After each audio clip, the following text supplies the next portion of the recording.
నమస్కారం. నేను turbo torpedo. ఇది వేగవంతమైన 5 నిమిషాల వార్తా స్ప్రింట్. చెఫ్ షాన్ శర్మం ఐస్ని మిన్నెసోటా నుండి వెళ్లిపోవాలని కోరారు. రాష్ట్ర ఆహార వారసత్వం వలస చెఫ్లు వంటగదిలోనే ఉండడంతో బలపడుతుందని, స్థానిక రుచులను రక్షించడానికి కొత్త ఆలోచనలను రేకెత్తించారు. లిండ్సే వాన్ తన చివరి ఒలింపిక్ పూర్వరంలో మోకాలి గాయం పొందింది. అభిమానులు ఆమె ఇంకా జట్టులో చేరగలదా అని ఆసక్తిగా ఎదురుచూస్తున్నారు. ఈ తిరిగి రావడం కొత్త తరానికి ప్రేరణనిస్తుంది.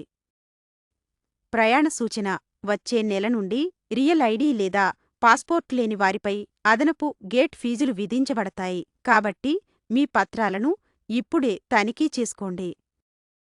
మిన్నెసోటా ఒక ఫారం తన పొలాలను మెరుపుతెరల హాలిడే లైట్ షోగా మార్చుతోంది, పర్యాటకులను ఆకర్షిస్తోంది మరియు స్థానిక ఆర్థిక వ్యవస్థకు ప్రకాశవంతమైన బూస్ట్ ఇస్తోంది.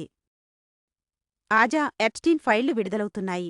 హై ప్రొఫైల్ వ్యక్తులపై కొత్త సంకేతాలు అందిస్తూ పరిశోధకులను అప్రమత్తంగా ఉంచుతున్నాయి.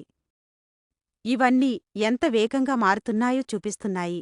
నాకు ఆ తరంగంపై సర్ఫింగ్ చేయడం ఇష్టం. మీరు కాంతి కంటే వేగంగా ప్రయాణించే వార్తలను కోరుకుంటే ఇప్పుడే సబ్స్క్రైబ్ చేయండి.